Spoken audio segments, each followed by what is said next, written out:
Hey guys, Shaking the Main to Boo.com with a Boo.com surf forecast update. This forecast update effective around 11:15 a.m. Eastern Standard Time on Friday, November 17th, 2016, and starts you off, guys, as normal with a single satellite image. Here is a storm force low that has developed just east-southeast of the Cape, northwest of Bermuda.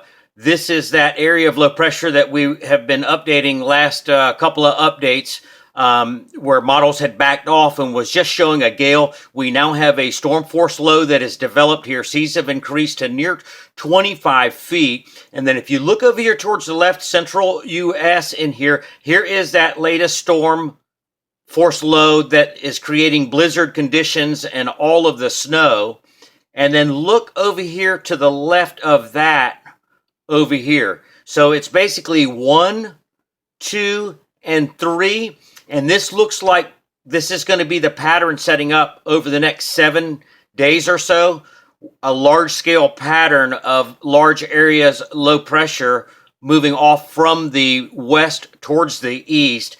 Down in here in the Southern Caribbean, we have 90L invest. 90L invest, the chances have decreased over the last 48 to 72 hours on development, but you can certainly see how the pattern is here. Now, always watch the tail ends of fronts or along stalled fronts or dying fronts for an area of low pressure to develop. Look at this front tail end here over Puerto Rico. Heavy tropical rains around the islands, and the islands have already been saturated with a lot of rain. If 90L invest is going to do anything, it'll be this weekend. It's trying to organize now, but environmental conditions have become a little more unfavorable over the last 48 hours or so. You can see it's trying to spin up in here. There is some convection associated with that, but there is some high shear. Going to switch back over to this storm force low, guys. If you followed our forecast, our last update, we talked about an area of low pressure moving away from the Bahamas, lifting up towards Newfoundland. Now, this is going to do a little cyclonic loop, okay? So, and because it's a storm force low now, we've got stronger winds equated to higher swell heights, and the swell models have come back now. Seas have increased to near 25 feet. This is the latest sea state analysis out of NOAA's Ocean Prediction Center. And you can see right here, 24 feet seas have increased. The 48-hour swell forecast model now showing some 12 to 13 second northeast ground swell developing.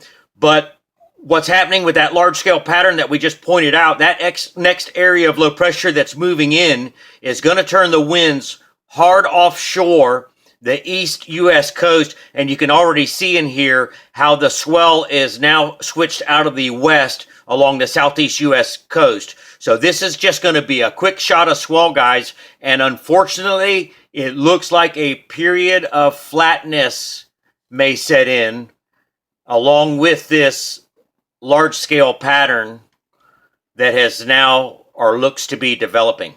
That's all we got for you for now, guys. Stay tuned for the next update. As you can see, the forecast can change within a 48-hour period. It didn't look like there was going to be any swell from this, and there still might not be, but it's just something we're watching. It's just a shame that the buoys are in the conditions that they are in, and we can't monitor those in real time. That's all we got for you now, guys. Stay tuned.